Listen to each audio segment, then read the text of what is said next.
बताऊंगा what is relation. उससे पहले थोड़ी सी नॉलेज सेट्स की आप ले लीजिए। मान लीजिए ये ए, कोई मैं सेट लिख देता हूं यहाँ। तो बच्चों ये तो सेट का रिप्रेजेंटेशन है, सेट को लिखने का ये सिंबल, मतलब सेट्स का ये सिंबल है, इसके अंदर जो लिखे जाते हैं ये एलिमेंट है, ये सेट का एक एलिमेंट है। सेट क्या है? A well defined collection of data, किसी डाटा का वेल डिफाइंड कलेक्शन, उसको हम सेट बोलते हैं। ठीक, सिंबल सेट का ये है करली ब्रैकेट और हर एलिमेंट के बाद कोमा, यानी एक कोमा से पहले जो लिखा हुआ है वो एक एलिमेंट है। ठीक, देखिए नेक्स्ट मान लीजिए कोई बी सेट में लिखता हूं, तो आप ध्यान दीजिए बी सेट सबसेट है ए का, ये सिंबल है सबसेट का। सबसेट, सबसेट क्या होता है? किसी सेट के सभी एलिमेंट्स दूसरे सेट में बिलोंग करें, जैसे कि यहाँ बी सेट के दो एलिमेंट है, दोनों के दोनों ए सेट के अंदर बिलोंग करते हैं, then B is called a subset of A. तो बी सेट ए सेट का सबसेट कहलाता है। Clear students? एक चीज आप याद रखिएगा, ये फाइव या तो ऐसे आप लिखें या फिर ये लिखें, ये सेट है, ये नल सेट कहलाता है। नल सेट हर सबसेट का सबसेट होता है, ये सिंबल है, चाहे तो आप ये बना लीजिए एक कोई सा, is a subset of all set, her set का ये सबसेट होता है। क्लियर? तो आपको सेट क्लियर हो गया। ठीक, सेट की डेफिनेशन क्लियर है, well defined collection of data, 11th class की बुक में दी हुई है। नेक्स्ट ए और बी मैंने दो सेट बनाए, बी सेट ए का सबसेट है, सबसेट आपको क्लियर हो गया। सभी एलिमेंट्स अगर किसी सेट के दूसरे सेट में बिलोंग करते हैं तो वो सेट दूसरे सेट का सबसेट कहलाता है। और फाइव और ये सिंबल कोई सा भी, दोनों सिंबल नल सेट के हैं, तो ये दोनों सिंबल आप यूज करें और कहें तो ये हर सेट के सबसेट है। ठीक, ये दोनों हर सेट के क्या है बच्चों? सबसेट। चलिए अब रिलेशन की अगर हम बात करें, उससे पहले आपको थोड़ा सा कार्टेशियन प्रोडक्ट समझना होगा। What is Cartesian product?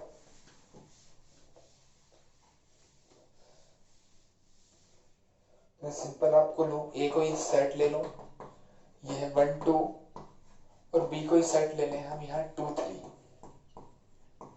Clear students? A set की बी सेट के साथ कार्टेशियन प्रोडक्ट हमें यहाँ करानी है।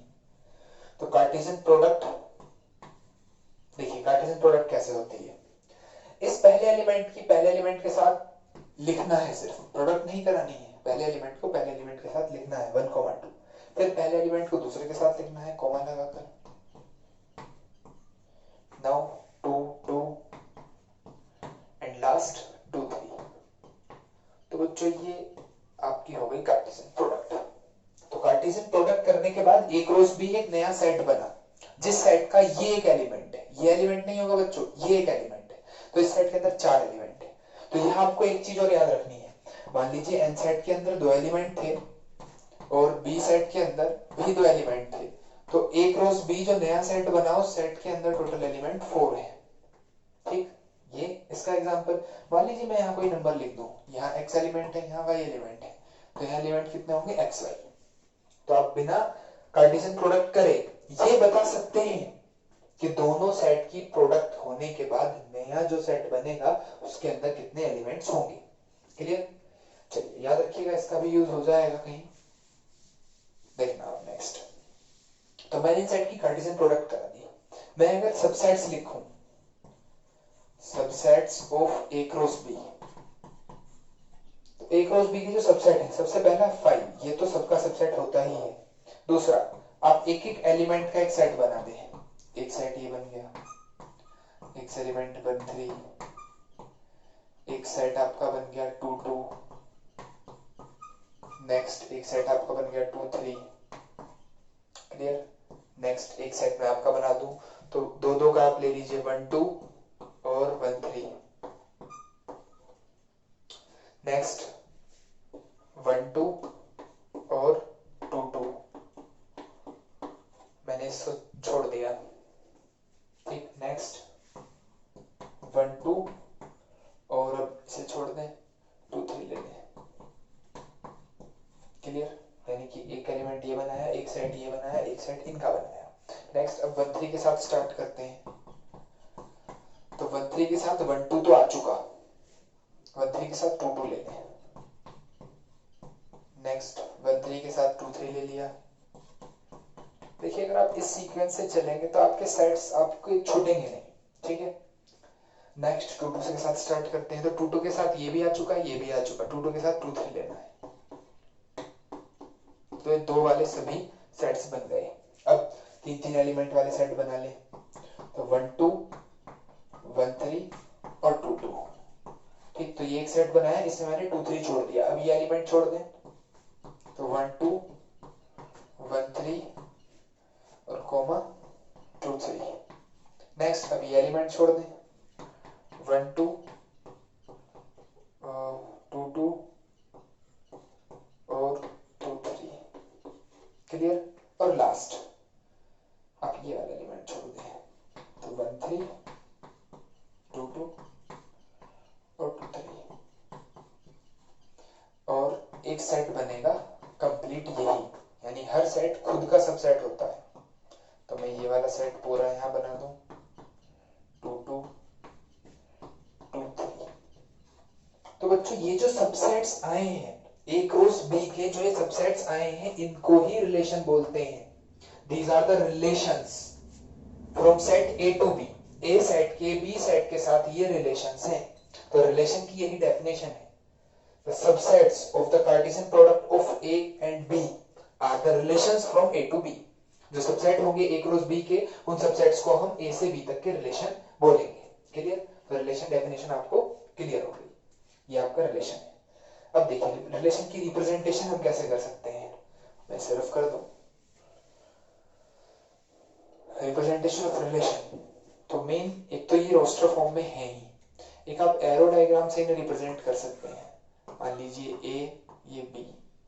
ए जो सेट था उसके अंदर 2 एलिमेंट थे 1 2 और बी सेट के अंदर 2 एलिमेंट थे 2 3, ठीक। मान लीजिए मैं इस वाले रिलेशन को रिप्रेजेंट करूं तो बच्चों 1 का रिलेशन 2 से है, 1 का रिलेशन 2 से और 2 का रिलेशन 3 से। तो ये हमने यहाँ रिलेशन दिखा दिया और ए सेट का रिलेशन हम बी सेट के साथ दिखा रहे हैं। तो रिलेशन को रिप्रेजेंट करने का एक तरीका एरो डायग्राम है, क्लियर। आपको समझ में आ गया होगा एरो डायग्राम। चलिए और कोई सा रिलेशन हम दिखा देते हैं। सपोज करो मैं इस रिलेशन को शो करूं तो क्या है, 1 का रिलेशन 3 के साथ है, देन दिस और 2 का 2 के साथ है। तो ये हो गया। तो रिप्रेजेंटेशन है एरो डायग्राम की वजह से। मान लीजिए आप कहीं सर ये वाला करना है तो यार 1 से 2 मतलब 1 का 3 से रिलेशन बना दिया, 1 का 2 से ही बना दो, लो। और 2 का 2 से, 2 का 3 से, ये बन गया। तो एरो डायग्राम की मदद से आप रिप्रेजेंट कर सकते हैं, ठीक। दो एक रिप्रेजेंटेशन ये हो गई रोस्टर फॉर्म, दूसरी रिप्रेजेंटेशन ये हो गई एरो डायग्राम। थर्ड रिप्रेजेंटेशन आप कर सकते हैं सेट बिल्डर फॉर्म। जैसे इस सेट की अगर मैं बात करूं तो यहाँ एक रिलेशन है कि बाद वाला एलिमेंट पहले वाले एलिमेंट से एक फालतू है, 1 प्लस है। तो मैं एक सेट बना सकता हूं x, y such that y is equals to x plus 1। ये सेट बिल्डर फॉर्म है, ये रोस्टर फॉर्म, ये arrow diagram and this is set builder form. Clear students. तो ये सभी फॉर्म आपको क्लियर हो गई। ये रिप्रेजेंटेशन है, रिलेशन को रिप्रेजेंट करने के तरीके, ठीक है बच्चों। तो आपको रिलेशन क्लियर हो गया। रिलेशन क्या है ये सब अभी 11th का चल रहा है। रिलेशन क्या है, सबसेट्स ए क्रॉस बी के सबसेट्स को। अब एक चीज आप याद रखिएगा, नंबर ऑफ सबसेट्स का फॉर्मूला, ये फॉर्मूला भी 11th में था।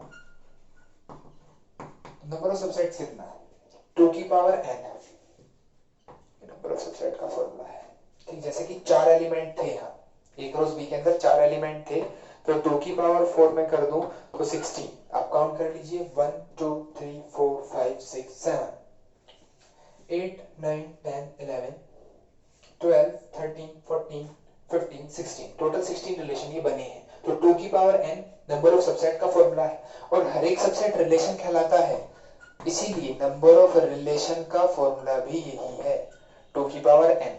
n क्या है, n is the number of element in Cartesian product of a and b। a और b की कार्टेशियन प्रोडक्ट के अंदर जितने एलिमेंट्स आए उनको हम n बोलते हैं। Clear students. चलिए मैं इसे रफ कर रहा हूं। नेक्स्ट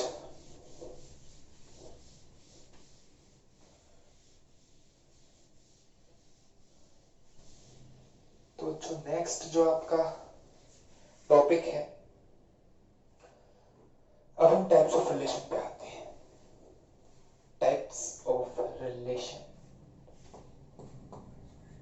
यहां से आपका 12th का टॉपिक स्टार्ट होता है। देखिए पहला रिलेशन है रिफ्लेक्सिव रिलेशन। रिफ्लेक्सिव रिलेशन, तो रिफ्लेक्सिव रिलेशन क्या है? मान लीजिए मैं एक एग्जांपल दूं कि हर एलिमेंट खुद को जानता हो, खुद के साथ उसका रिलेशन हो, इस बात को हम रिफ्लेक्सिव रिलेशन कहते हैं। जैसे कि मैं अगर अपने आप को जानता हूं, मेरा रिलेशन मेरे साथ है, this is called a reflexive relation. ठीक, यानी कि मैं लिख सकता हूं इफ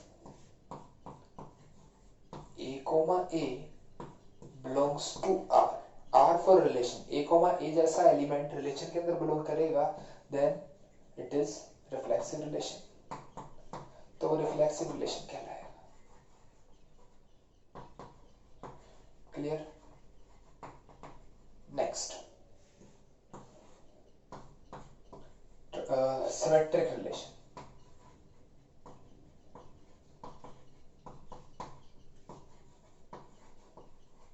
सिमेट्रिक रिलेशन क्या है? अगर मैं आपको जानता हूं तो आप मुझे जानते हो, यानी कि वापस उल्टा हमारा रिलेशन होना चाहिए, यानी मैं किसी ए पर्सन को जानता हूं और वो ए पर्सन मुझे जानता है, देन हम दोनों के बीच का रिलेशन रिफ्लेक्सिव रिलेशन होगा। मैं आपको ये एग्जांपल की मदद से समझा रहा हूं।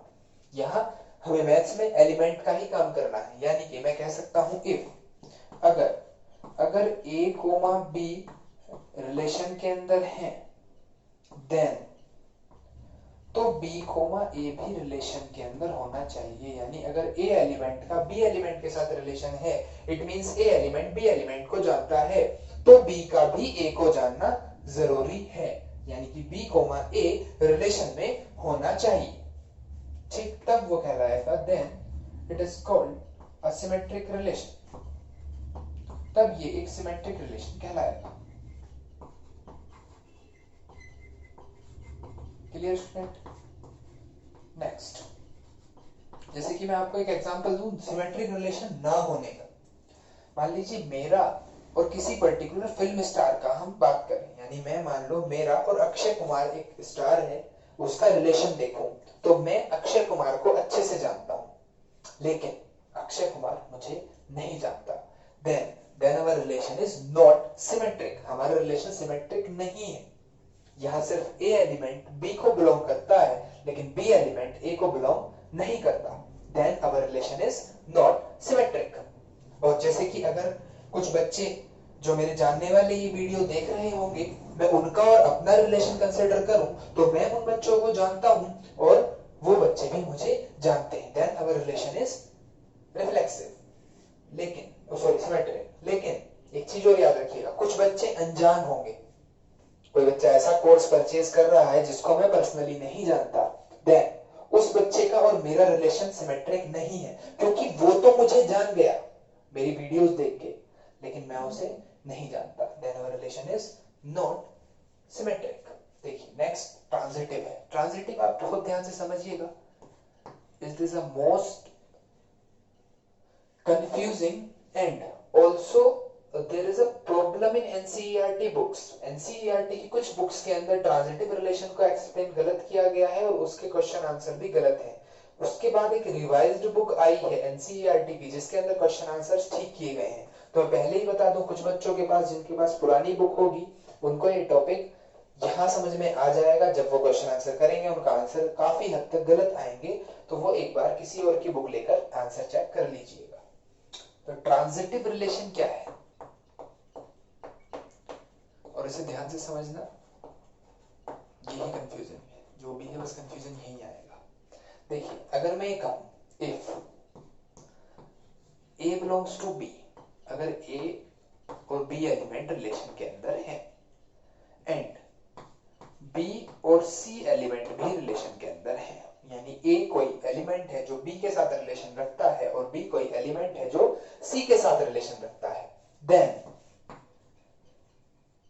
A comma C also belongs to R, तो A का C के साथ भी रिलेशन होना जरूरी है, यानी A belongs to C,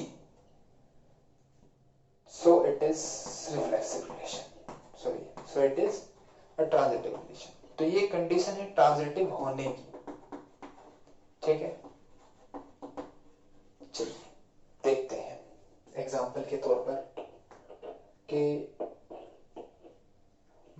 मैं अक्षय कुमार को जानता हूँ, ठीक, और अक्षय कुमार सलमान खान को जानता है, ठीक है। मैं ए एलिमेंट मैं हूं, बी अक्षय कुमार है और सी सलमान खान है। ए बी को जानता है और अक्षय कुमार सलमान खान को जानता है, लेकिन मैं भी सलमान खान को जानता हूं। ए ऑल्सो बिलोंग्स टू सी। मैं अक्षय कुमार को जानता हूं, अक्षय कुमार सलमान खान को जानता है और मैं सलमान खान को भी जानता हूं। Then our relation is transitive. तो हम तीनों का जो रिलेशन बना वो ट्रांजिटिव है, क्लियर। लेकिन मैं इसको थोड़ा सा चेंज करूं, मान लीजिए मैं अक्षय कुमार को जानता हूं, मैं सी एलिमेंट को हटाऊं, मैं कहूं कि सी एलिमेंट कोई सर्वेंट है, अक्षय कुमार के घर का कोई नौकर है। तो मैं अक्षय कुमार को जानता हूं, लेकिन अक्षय कुमार अपने नौकर को जानता है, पर मैं उसके नौकर को नहीं जानता। ए बी को जानता है, बी सी को जानता है। अगर ए सी को नहीं जानता then our relation is not transitive. तो मेरा अक्षय कुमार का और उसके नौकर का रिलेशन ट्रांजिटिव नहीं होगा, ठीक। मैं उसे जानता हूं अक्षय को, अक्षय अपने नौकर को जानता है, लेकिन मैं उसके नौकर को नहीं जानता, then it is not a transitive relation. तो आपको ट्रांजिटिव क्या है क्लियर हो गया होगा। ए बी को बिलोंग करता है, बी सी को जानता है, तो ए भी अगर सी को जानता है देन इट इज ट्रांजिटिव। लेकिन अगर ए सी को नहीं जानता then it is not transitive. For example एक और एग्जांपल लीजिए, आप बच्चे वीडियो देख रहे हैं, ए मैं हूं, बी वो बच्चा है जो वीडियो देख रहा है, मैं आपको जानता हूं। आप किसी तीसरे अपने किसी फ्रेंड को जानते होंगे, लेकिन मैं तो उस फ्रेंड को नहीं जानता, then our relation is not transitive. लेकिन अगर वो सी बच्चा कोई ऐसा बच्चा हो जिसे मैं भी जानता हूं, तो हम तीनों का जो रिलेशन बनेगा वो ट्रांजिटिव बनेगा। लेकिन यहां तक तो ठीक है, यहां तक हर एनसीईआरटी बुक में दिया है। इसकी एक और कंडीशन है, अगर A comma B belongs to R, यानी ए का बी के साथ रिलेशन है, बट बी कोमा एनीबडी मैं कह दूं या फिर एनी नंबर में कह दूं, does not belongs to R, कि भाई ए बी को जानता है और बी एक ऐसा पर्सन है जो किसी को नहीं जानता, तब भी रिलेशन ट्रांजिटिव होगा, then it is also transitive.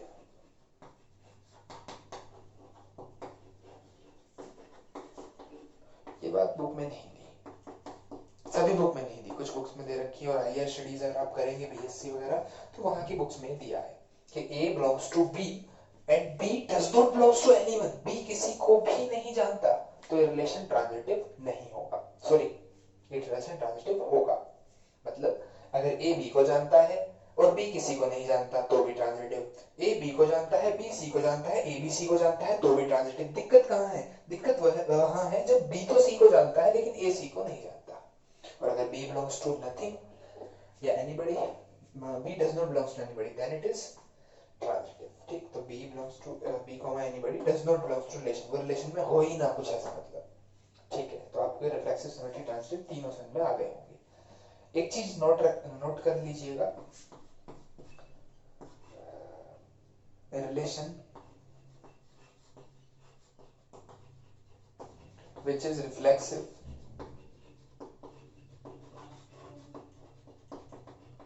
comma symmetric and transitive। एक रिलेशन है जो रिफ्लेक्सिव, सिमेट्रिक, ट्रांजिटिव तीनों है, then it is, तो वो जो रिलेशन है वो इक्विवेलेंस रिलेशन कहलाएगा, इक्विवेलेंस रिलेशन, क्लियर। एक रिलेशन जो रिफ्लेक्सिव, सिमेट्रिक, ट्रांजिटिव तीनों है, वो रिलेशन इक्विवेलेंस रिलेशन कहलाएगा। क्लियर है आप सभी को? ठीक है। अगर आपको क्वेश्चन में कुछ प्रूफ करने को आता है, proof that the given relation is equivalence, then you have to prove reflexive, symmetric and transitive both. आपको तीनों प्रूफ करने होंगे, रिफ्लेक्सिव, सिमेट्रिक और ट्रांजिटिव, अगर उसको इक्विवेलेंस शो करना है तो। चलिए मैं आपको कुछ क्वेश्चंस यहां करा देता हूं। तो क्वेश्चन नंबर, अब देखिए दो टाइप के क्वेश्चन यहाँ है, एक तो प्रूफ करने वाले हैं और एक क्वेश्चन है थ्योरेटिकल बेस्ड, ठीक है। तो आप अभी तो दोनों को ट्राई कर लीजिएगा घर पर, बट फिलहाल जो मेन होमवर्क मैं आपको इस वीडियो के साथ दे रहा हूँ क्वेश्चन वो जो प्रूफ करने वाले हैं। जैसे कि मैं एग्जांपल थर्ड की अगर बात करूं, एग्जांपल थर्ड हमें दिया है L कोई सेट है लाइंस का और R एक रिलेशन है। ये रिलेशन है L1, L2 such that L1 is perpendicular to L2। L1 जो है परपेंडिकुलर है L2 के। क्लियर?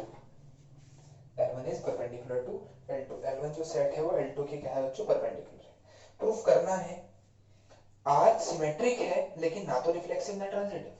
ठीक है, तो देखिए जो मैं लिखने का तरीका आपको यहाँ बताऊंगा वही आपको फॉलो करना है, हर क्वेश्चन में वही फॉलो करना है। सबसे पहले हम चेक करते हैं रिफ्लेक्सिव। अच्छा, यहाँ तो आपको प्रूफ करने के लिए दे दिया कि बच्चों इसको जो है प्रूफ करो सिमेट्रिक है लेकिन रिफ्लेक्सिव और ट्रांजिटिव नहीं है। लेकिन बहुत से क्वेश्चन आपको ऐसे आएंगे, चेक कीजिए, और कुछ आएंगे प्रूफ कीजिए। तो प्रूफ वाले में तो आपको पता ही है क्या करना है। रिफ्लेक्सिव, फॉर रिफ्लेक्सिव रिलेशन अगर प्रूफ करूं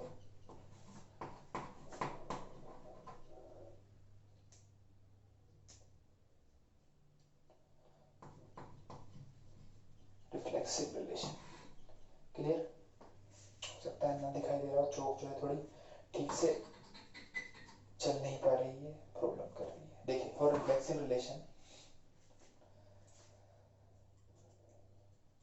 तो हम स्टार्ट करते हैं इज के साथ। आपको ऐसे स्टार्ट करना है इज, जो भी सिंबल वहां लिया हो आप उसी का ही यूज करें, ना कि ए भी जो मैंने बताया वो नहीं। L1, L1 belongs to R। हमने अपने आप से क्वेश्चन पूछा कि क्या L1, L1 रिलेशन में होगा, क्योंकि रिफ्लेक्सिव प्रूफ करने के लिए A, A हमें चाहिए, यानी L1, L1 चाहिए। चलिए, हमने जवाब किया अपने आप से ही कि अगर L1, L1 रिलेशन में हुआ, इफ अगर हुआ, देन, तो इस बात का मतलब निकल के ये आएगा कि L1 is perpendicular to L1, कि L1 L1 के ही परपेंडिकुलर है। और ये बात पॉसिबल नहीं है। कोई लाइन खुद के पैरेलल होती है, कोलिनियर होती है यानी पैरेलल भी है, खुद के पैरेलल होती है लेकिन परपेंडिकुलर नहीं, यानी एक कोई लाइन खुद के परपेंडिकुलर नहीं हो सकती। तो अगर ये बात ठीक होती, मैंने अपने आप से क्वेश्चन किया कि L1 L1 रिलेशन में है, तो हमने लिखा अगर है तो L1 L1 के परपेंडिकुलर होगी। यहां पॉसिबल नहीं है, which is not true। तो मैं लिख रहा हूं which is not true। अगर ये बात ठीक होती, यानी यही क्वेश्चन आपका बुक के अंदर आगे है, पैरेलल करके है, तो अगर ये पैरेलल होते तो मैं लिखता which is true, so relation is reflexive। लेकिन अब तो गलत आया, which is not true, तो so relation is not reflexive। और हमें यही प्रूफ करना था कि रिफ्लेक्सिव नहीं है। ठीक है, तो एक बात प्रूफ हो गई, रिलेशन रिफ्लेक्सिव नहीं है। चलिए नेक्स्ट अब देखते हैं फॉर सिमेट्रिक रिलेशन। मैं सिमेट्रिक रिलेशन के लिए बात करूं तो बच्चों सिमेट्रिक रिलेशन जो है उसमें आपको स्टार्ट करना है इफ के साथ। इफ क्या क्या L1, L2 नहीं, क्या नहीं, सॉरी वो तो क्या इज से था। इफ यदि L1, L2 रिलेशन में है, देन तो L2, L1 भी रिलेशन में होने चाहिए। ये हमने बताया कि रिफ्लेक्स इसका सिमेट्रिक होने की क्या कंडीशन है। चलिए मैं लेट कर लूं, मैं मान लूं थोड़ी देर के लिए कि L1, L2 रिलेशन में है। इस बात का मतलब क्या है? इस बात का मतलब है L1 is perpendicular to L2। L1 L2 के परपेंडिकुलर, यानी मेरे पास कोई लाइन है L1 जो L2 लाइन के परपेंडिकुलर है, तो क्या L2 भी परपेंडिकुलर होगी L1 के? तो क्या L2 लाइन भी L1 के परपेंडिकुलर होगी? यस, जरूर होगी। और अगर ऐसा है तो L2, L1 भी रिलेशन में होंगे। और अगर L1, L2 रिलेशन में मान के चलता हूं और मैं प्रूफ कर दूं कि L2, L1 भी रिलेशन में है, तो so it is a symmetric relation. तो ये एक सिमेट्रिक रिलेशन प्रूफ हो गया। ठीक है, कैसा रिलेशन प्रूफ हो गया ये? Symmetric relation. चलिए लास्ट अब हमको दिखाना है कि ये ट्रांजिटिव नहीं है, तो ध्यान दीजिए for transitive relation, for transitive relation, तो ट्रांजिटिव रिलेशन के लिए स्टार्ट करता हूं। इफ यदि L1, L2 belongs to R, यदि L1, L2 रिलेशन में है and L2, L3 belongs to R, then L1, L3 belongs to R। अगर L1, L2 रिलेशन में है तो L2, L3 रिलेशन में है तो L1, L3 होना चाहिए। चलिए देखते हैं, हम लेट कर लें कि चलो मान लिया L1, L2 रिलेशन में है। इस बात का मतलब क्या है? इस बात का मतलब है L1 is perpendicular to L2। बच्चों आप घबराइए मत, ये क्वेश्चन 4 या 6 मार्क्स का आएगा, लेंथी क्वेश्चन है। कभी आप सोचे कितना बड़ा हो गया। L1 is perpendicular to L2, L1 L2 के परपेंडिकुलर है ऑल्सो। हमने लेट क्या किया? L2, L3 belongs to R, यानी मैंने लेट कर लिया L2 is perpendicular to L3, L2 L3 के परपेंडिकुलर है, ठीक। अब एक बात बताओ, L1 एक लाइन है जो L2 के परपेंडिकुलर है, ये L2 लाइन है, और L2 लाइन किसी L3 के परपेंडिकुलर है, तो ये L1 L3 परपेंडिकुलर होंगी या पैरेलल? पैरेलल होंगी, ठीक। बट यानी मैं कह सकता हूं L1 is not perpendicular to L3 के, L1 L3 के परपेंडिकुलर नहीं है। और अगर L1 L3 के परपेंडिकुलर नहीं है then L1, L3 does not belongs to R, L1 L3 relation में नहीं होगा, और अगर ये नहीं होगा तो so R is not, तो रिलेशन जो है वो ट्रांजिटिव नहीं है। बस यही हमको शो करना था कि रिलेशन रिफ्लेक्सिव है लेकिन सिमेट्रिक ट्रांजिटिव नहीं है। आप इस टाइप के क्वेश्चन को कीजिए। देखिए मैं आपको क्वेश्चन बता देता हूं ऐसे कौन से क्वेश्चन है। तो आपके क्वेश्चन नंबर एग्जांपल 2, एग्जांपल 5 और क्वेश्चन नंबर आपका आगे आएगा, आप अभी ट्राई कीजिए क्वेश्चन नंबर 8, 9, 11, 12, 13, 14, ये क्वेश्चन आप कीजिए, ठीक। मैं नेक्स्ट वीडियो में इनमें से कुछ क्वेश्चन और करके दिखा दूंगा और बचे हुए जो क्वेश्चन है वो आपको एक्सप्लेन कर दूंगा क्योंकि वो थ्योरेटिकल रिलेटेड है। Thank you.